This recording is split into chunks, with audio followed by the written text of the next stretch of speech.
Rim untuk kereta Beza Axia yang paling cantik, paling sesuai dan paling style guys. Okay guys, pakai kereta Beza Axia nak pakai 16 inci tapi banyak masalah sagat ataupun kena fender, sangat pening kepala mana satu rim nak pilih.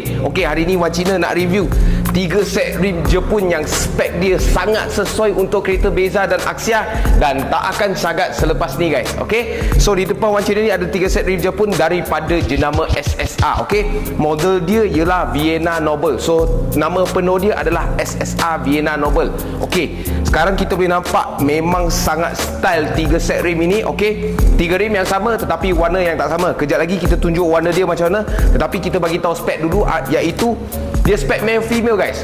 Spek male female, depan ialah 16 kali 6.5 JJ, offset 38, dan belakang ialah 16 kali 7, offset 38. Okey, memang sangat sesuai untuk kereta Beza atau Axia. Okey, kita boleh nampak male female, depan dia nampak keluar sikit, belakang dia nampak ke dalam. Okey, so kita ambil yang warna silver dulu, kita tunjuk nampak.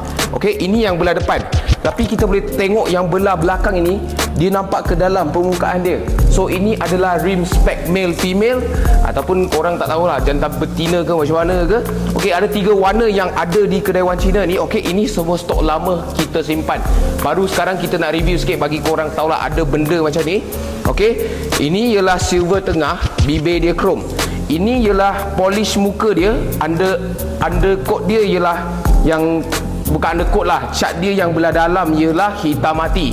Permukaan dia ialah silver polish lah. Okey, dengan bibir chrome dan juga hitam kilat belah tengah dan juga bibir chrome. Okey, so ada 3 set rim ini ready stock dekat kedai Wan Cina. Kita nak tunjuk sikit rim yang korang pakai tak akan sagat. Lepas tu korang bolehlah pakai rim 16 inci lepas ni.